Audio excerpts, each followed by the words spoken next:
Qu'en fait, dans nos vies, nous trimballons ce que j'appelle des clandestins. Et j'en ai relevé 4.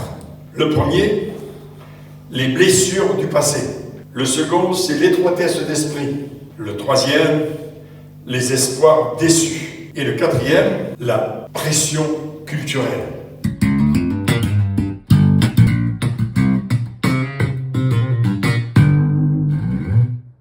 Deuxième point, l'étroitesse d'esprit. Dans nos vies chrétiennes, alors qu'on parle, comme on a chanté tout à l'heure, de puissance, de révélation, avec Dieu, on va faire des exploits, pas des pour faire machin, et puis on n'a jamais l'impression que ça marche. Et en fait,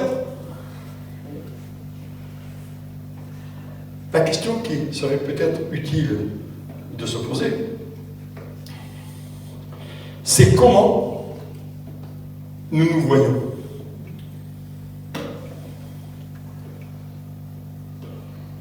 Il y a une réponse dans le livre des Nombres, au chapitre 13, au verset 33. Souvenez-vous, les Hébreux ont été esclaves en Égypte. Ils ont vécu des miracles, puisque toutes les plaies ne les ont pas touchés. Il y a certaines plaies qui n'ont pas touché Goshen. Ils ont été épargnés à Goshen. Donc ça, c'est le premier miracle. Ensuite, ils sont sortis. Ah, j'aime ça. Ils sont sortis. Aller voir les Égyptiens, les Égyptiennes, en disant on a passé 400 ans chez vous, c'était super, on aimerait des souvenirs. Et ils les ont ruinés. Ils sont partis avec tout ce qu'ils avaient. Je trouve ça canon. Ah, ça c'est l'humour de Dieu, je trouve ça canon. Et puis ensuite, ils sont arrivés, ils ont vécu la mer Rouge. Plus d'1,5 million de personnes qui passent entre deux murs d'eau. Qu'est-ce qu'on qualifie que c'est un grand miracle? En moins qu'à Millau, vous avez l'habitude d'en voir tellement que la mer Rouge, mon poulet, il faudrait que tu te réveilles. La mer Rouge, c'est petit, ici à Millau, par rapport à ce que nous on vit. Puis ils ont vécu la colonne de feu, chauffage central du désert, parce que la nuit caille. La nuée, le parasol d'hiver, parce que dans le désert, c'est un peu comme ici, quand ça tabasse, ça tabasse. Et puis les cailles. Et puis la rate, moi j'aime les cailles. Dans le sens que j'ai dit, pendant longtemps ça m'a troublé ce truc. Pourquoi ils avaient demandé de la viande? Ils avaient des troupeaux en pagaille. Mais en fait, tous ces troupeaux étaient pour la sacrificature. En fait, ils ne touchaient pas aux bœufs, aux agneaux et tout ça, c'était pour la sacrificature. Et ils demandent des cailles. Et Dieu leur dit, ah, vous voulez de la viande? Non. 1 kilomètre cube de cailles. Vous imaginez? Et pas du prêt à cuire. Il fallait les plumer. Bon, qu'avec ça, ils ont fait des couettes. Il faut faire de l'utilisation. Je pense qu'ils ont fait avec les plumes, mais bon, ça, c'est pas important. Ok. Donc, des miracles, ils en ont vu en pagaille, dans un temps relativement court. Et Dieu dit à Moïse, maintenant, tu vas envoyer 12 espions dans le pays que j'ai promis à leur père de leur donner. Et quand ils reviennent avec des trucs incroyables. Ils étaient à 2 pour porter une grappe de raisin. On imagine? Avec ça, tu remplis une cave. Plein de choses comme ça. Et ils sont arrivés devant Moïse, et il y en a 10 qui ont eu un rapport négatif, en disant, nous ne pouvons pas entrer dans le pays. Josué et Caleb ont eu un rapport positif. Et les 10 autres ont eu un rapport négatif. Et qu'est-ce qu'ils ont dit dans le Nombre 13 contre 3? Nous nous sommes vus comme des sauterelles et nous étions à leurs yeux comme des sauterelles devant les géants et les géants d'Anak. Voilà ce que je suis. Je suis une quantité négligeable. Et souvent, parce que je pense que les uns et les autres ici, vous avez déjà reçu des paroles, vous avez reçu des prophéties, que vous vous êtes vite empressé de noter, ce qui est très juste. Je connais des gens qui ont des bibliothèques entières de prophéties. On fait quoi avec ça? On va targuer le prophète de faux prophètes, parce que ça s'est jamais accompli. C'est pas que le frère ou la sœur qui a prophétisé sur vous était un faux prophète. C'est que vous n'avez jamais rien mis en place pour que s'accomplisse. Parce que simplement, vous vous êtes dit, moi, je ne suis pas digne. Je suis le plus petit, du plus petit, du plus petit, du plus petit. Avec ça, tu vas loin. Et c'est souvent comme ça que ça se passe. Et qu'est-ce qui se passe à ce moment-là dans nos vies? On est pris par quoi? Par un esprit d'intimidation. Je ne suis pas capable. Je voudrais tellement, un peu comme la bonne du curé, quoi. Je voudrais bien, mais je ne peux pas. Hein, c'est des fois plus concret, ça. Je voudrais bien, mais je ne peux pas. Je ne peux pas parce que je suis victime de mon étroitesse d'esprit. Je suis victime de l'éducation qu'on m'a donnée. Moi, quand j'étais gamin, mes parents, comme je vous l'ai dit, étaient chrétiens, et ma mère, qui était une sévenole, pour vivre caché. Et puis, c'était toujours pareil. Dès que je voulais faire quelque chose, non. En tant que chrétien, on n'a pas le droit. Hein? Non, on se demandait à quoi on avait droit. Un Dieu castrateur. Il a créé le monde, mais il a castré tout le monde. C'est terrible. Alors bien sûr, quand c'est comme ça, qu'est-ce que vous faites? Mais vous faites les choses en cachette. Avec en plus, vous le faites en cachette, et vous culpabilisez parce que vous dites si les parents le savent, qu'est-ce qui va se passer? Et moi, j'avais pas de peau parce que mon père était inspecteur des postes. À l'époque, il y avait le central téléphonique, vous savez, où les dames mettaient les fiches là, pour donner des communications. Et toutes ces dames que mon père fréquentait tous les jours étaient femmes de flics. Et les gens, le soir, les maris venaient chercher leurs femmes à la poste. Et souvent, ces gens faisaient un rapport sur la conduite du fils. Et mon père arrivait à la maison, il disait bonjour à ma mère, bonjour à ma soeur, et moi, j'en ramassais. Et ma mère dit, mais qu'est-ce que tu fais? C'est entre lui et moi, il a compris. Tout simplement, l'étroitesse d'esprit, c'est terrible. Et on est pris par l'intimidation. Souvenez-vous de David devant Goliath. Lui, il ne s'est pas laissé intimider. Hein? Il a dit non. Je marche au nom de l'Éternel et je sais qu'avec Dieu, je ferai des exploits. Et c'est extraordinaire ce qu'il a fait. Mais il savait qui il était, quelle était son identité devant Dieu. C'est pareil. Si vous lisez l'évangile de Jean, chapitre 11, j'aime tous les textes de la Bible, mais il est particulier ce texte. Jésus apprend que Lazare est malade, il dit de toute façon, c'est pas la mort, on a le temps. Entre-temps, Lazare, on va dire, ah, il a eu un problème de connaissance. Là, Jésus, il s'est planté, pas du tout. Et quand il arrive 4 jours après, ou 5 jours après, dans le village, la première qui va l'attendre lui fait un reproche. Seigneur, si tu avais été ici, mon frère ne serait pas mort. Et Jésus lui dit, mais ton frère ressuscitera. Et là, il lui récite son catéchisme. Je sais qu'il ressuscitera au dernier jour. Comme diraient mes amis siciliens, dopo, après, plus tard. Et Jésus lui dit, oh, tu te calmes, je suis la résurrection et la vie. Et il lui pose une question, là encore, qui paraît stupide. Où l'avez-vous mis? Où tu veux mettre un cadavre? À l'époque, les chambres froides n'existaient pas. Où tu veux le mettre, sinon dans un tombeau? Alors on y va. Alors on y va. Et ce texte de Jean 11 est particulier.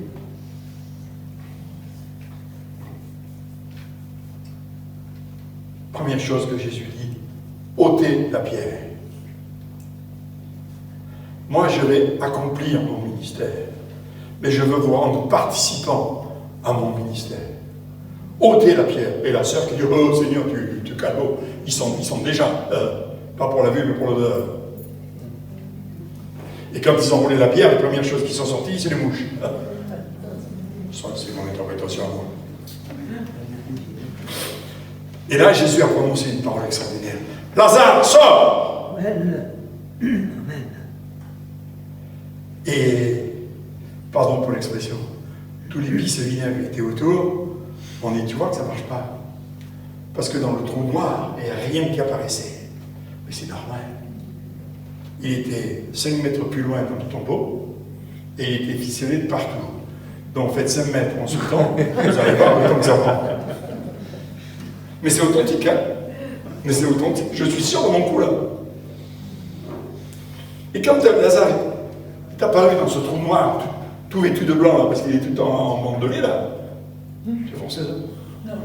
Non, mais ça le sera désormais. Qu'est-ce qu'il a dit? Alors les autres ont dit, ah, ça marche. Déliez-le et laissez-le aller. Je veux que vous soyez participants à mon œuvre. Je veux que vous soyez participants à mon ministère. Alors, voyez large. Ne récitez pas votre catéchisme. Ne vous considérez pas comme des gens nuls. J'aime dire cela, que Dieu ne nous a pas créés pour le possible. Il nous a créés pour l'impossible. Nous sommes appelés à pénétrer l'impossible. Et j'ai un plaisir extraordinaire de pénétrer l'impossible. Et j'ai une bonne nouvelle, c'est que ça marche. Ma femme en est témoin. Notre étroitesse d'esprit. Et souvent, notre étroitesse d'esprit, on la doit à notre éducation. On l'endroit. Des fois, elle vient, la racine vient aussi de ce que nous avons entendu ou ce qu'on nous a dit à l'école, dans nos instituts et de nos professeurs. Et pardon de dire cela, mais j'en suis convaincu. Elle peut venir aussi des enseignements qu'on a reçus à l'Église. Où on s'est fait manipuler, où le pasteur voulait avoir plein pouvoir, où quelque part on s'est fait violer spirituellement. N'ayons pas peur des mots. Les mots ne m'ont jamais fait peur. Parce que le pasteur voulait garder le plein pouvoir. Et nous, on était vraiment des petites brebis qui étaient là juste pour bêler avec le pasteur. Hé, oh!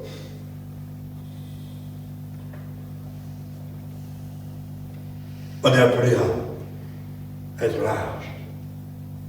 J'aime ces temps avec mon épouse quand on lit la parole, là, dans l'Ancien Testament, quand il est dit Dieu, le maître de l'univers et le Père d'Israël. Le maître de l'univers. Tout le cosmos. C'est pas juste nous, notre petit nombril, là, qui s'occupe de nous. Il est large. Et il nous a créés à son image. Pour que nous soyons aussi larges que lui. J'entends spirituellement. Je sais bien que j'ai bien commencé, mais quand même, n'exagérons rien. Et oui, notre étroitesse d'esprit, je ne suis pas capable. Je me considère comme pas grand-chose. On a beau me dire tout ce qu'on veut. Mais non, ça c'est le mensonge. Ça c'est un mensonge. Un mensonge, peu importe d'où vient le mensonge, mais il est temps d'éradiquer ce mensonge de votre vie. Je suis. Pourquoi je dis je suis? Parce que j'ai été greffé sur celui qui a dit à Moïse, tu leur diras, je suis. Et s'il l'est, je suis moi aussi. Non seulement je le suis, mais je suis campé sur mes 2 pieds. Je suis chrétien et carpette, ça commence par la même lettre. Mais ça n'a pas la même vocation et la même signification. Je n'ai jamais été appelé à être la bouquette du royaume. Et oui, elle est toujours là, hein, comme si elle était toujours à plat ventre. Debout! Dieu nous a créés debout. Et c'est pour être debout. Parce qu'il veut que nous participions à son ministère. Parce qu'il veut que nous participions au réveil. Que nous soyons des agents du réveil. Et pas seulement des consommateurs. Ras-le-bol avec les consommateurs. Les consommateurs, ça ne va pas très loin. Il y a des gens qui font des tas de séminaires, qui reçoivent des tas de choses. Mais c'est un feu de paille. Quel impact ça a dans la vie? Quel impact ça a ensuite quand tu reviens dans la communauté? Rien.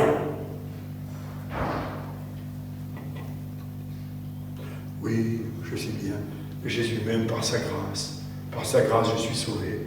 Mais qu'est-ce que vous voulez que je fasse? Alors j'attends le retour de Jésus. Et on va arrêter de projeter tout dans l'éternité, là. Aujourd'hui, l'auteur de l'Épître aux Hébreux nous dit, aujourd'hui, si vous entendez sa voix, n'endurcissez pas votre cœur. C'est aujourd'hui. C'est pas demain. Et arrêtons de... Je pense que souvent, quand on projette les choses dans l'éternité, c'est seulement une fuite. Ah, au ciel. Au ciel. C'est connu, hein, qu'au ciel, tout sera en gruyère, hein, parce que tout sera râpé. Eh oui, au ciel, au ciel. Mais on n'a jamais été créé pour le ciel. Alors, mettons-nous bien ça dans la tête. Ça, c'est un faux enseignement. On n'a jamais été créé pour le ciel. On a été créé pour la terre. On a été créé pour la terre et pour gouverner la terre. Et ce n'est pas avec notre des esprits qu'on va gouverner la terre. C'est avec ce que Dieu a mis en nous. Et il va ranimer ce qu'il a mis en nous. Comme dit l'apôtre Paul à Timothée, ranime les dons que tu as reçus par l'imposition de mes mains. Vas-y, souffle. Saint-Esprit, souffle. Et que ça s'élargisse. Et que je ne sois pas seulement spectateur de la puissance de Dieu, mais que je sois porteur de la puissance de Dieu. Amen. Nous sommes tous porteurs de la puissance de Dieu. Mais là aussi, on n'ose pas. Et si ça ne marchait pas? Et si ça ne marchait pas? Une bonne nouvelle, ça marche à tous les coups. C'est pas automatique. C'est-à-dire, comment je dois prier pour la personne? C'est-à-dire, qu'est-ce que je dois faire? Et Dieu vous montre. Et ça marche. Récemment, il y a un mois à peu près, on était dans le nord de la France, et chez un coup pastoral, la dame a eu des tas de problèmes avec ses bras et tout. Elle a été paralysée des bras pendant 2 mois et demi. Elle a pu retrouver l'usage de ses bras, mais elle avait toujours des brûlures. Puis, je dis, Seigneur, c'est pas normal ce truc-là. Ok, c'est bien, elle bouge les bras, elle n'a pas de nouveau faire à manger et tout, parce que pendant 2 mois et demi, son mari l'a portée, lui faisait à manger, l'a lavé, l'a amenée aux toilettes, etc. C'est pas évident. Et j'ai dit, Seigneur, mais qu'est-ce qui se passe? Pourquoi elle a toujours ses brûlures? C'est normal, c'est pas un problème. Mais lui, ses bras sur le robinet. Ça paraît stupide. Mais c'était ce que Dieu voulait. Sa guérison totale. Mais il ses bras sur le robinet. Alors j'ai dit, viens, on va aller à la cuisine. Pourquoi faire? Mets tes bras sur le robinet. Et tu seras guéri. Elle me dit, il y a encore un pétocasque. Mais non, je n'ai pas de pétocasque. Juste écouter. Et j'ai fait ce que Dieu a demandé de faire. C'est pas extraordinaire. Ouvrir mon robico et mettre les bras d'une personne sur un robico, c'est à la portée de tout le monde. Mais elle a été guérie. Elle a plus de brûlure. Et c'est à la portée de tout le monde. C'est pas réservé à moi, au pasteur du coin, là. Pas du tout. Et ce que Dieu veut, c'est vous guérir de l'étau dans lequel votre tête est prise. Ce joug d'étroitesse. Et Dieu veut briser dans vos vies cet après-midi ce joug d'étroitesse. Je veux. La Bible nous dit que c'est les violents qui s'emparent du royaume. C'est les violents. Et je comprends pourquoi je suis si violent. C'est les violents qui s'emparent du royaume. Alors, qui veut être violent cet après-midi? Pas pour me frapper. Qui veut être élargi de ce joug d'étroitesse? Venez.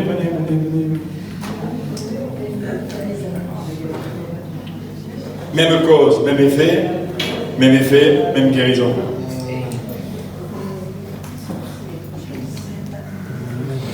Approchez-vous. Je vous rappelle chose, c'est que nous sommes des tabernacles ambulants. Allez, élargissez le cercle. Amen. Nous sommes des tabernacles ambulants. Là où je suis, le Saint-Esprit est. Pourquoi? Parce qu'il est là. Hein? Alors, ça, c'est l'autorité.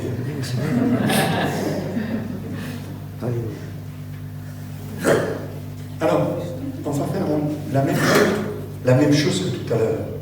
Hein? C'est pas moi qui vais faire les choses, c'est vous.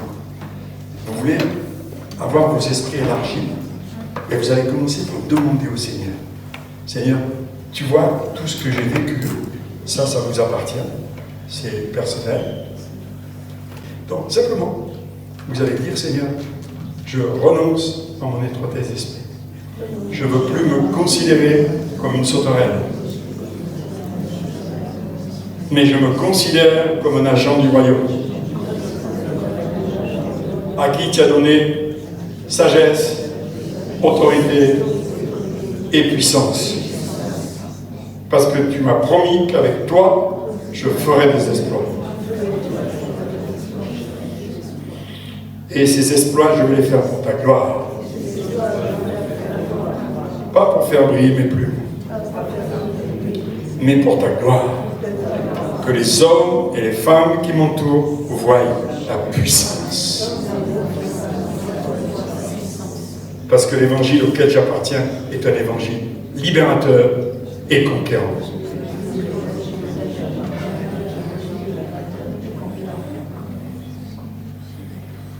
Et maintenant, vous allez dire, Seigneur, je renonce. Ça, c'est personnel. Je veux juste voir vos lèvres bouger, comme tout à l'heure. Je renonce à tout ce qui m'a rendu l'étroitesse d'esprit. Et je pardonne à ces personnes qui m'ont, disons, rétréci mon esprit.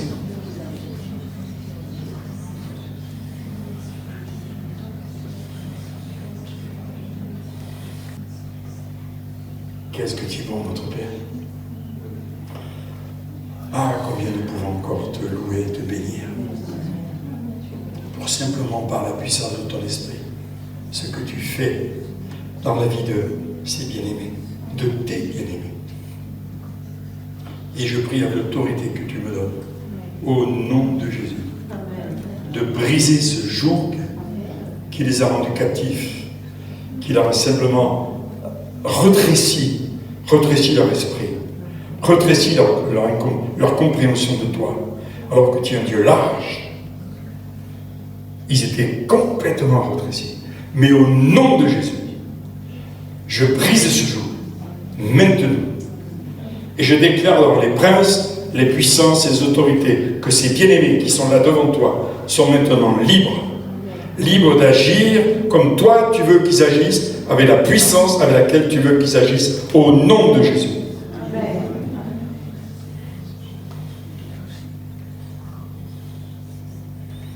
Merci parce que les jougs tombent.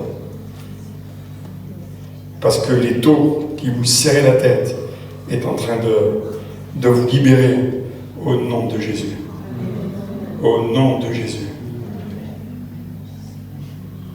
Tu as eu peur des fois de te tenir devant Dieu parce que tu te sentais indigne. Et Dieu te dit maintenant, je te donne toute ta légitimité et je te rends ce que l'ennemi t'a volé, c'est-à-dire ta dignité. Il est ta gloire et tu peux relever la tête. Tu peux relever la tête parce que tu es ça, bien-aimé. Et donc tu vas pouvoir passer du temps avec lui sans avoir peur. Parce qu'il va te rendre la joie que donne son salut. Amen.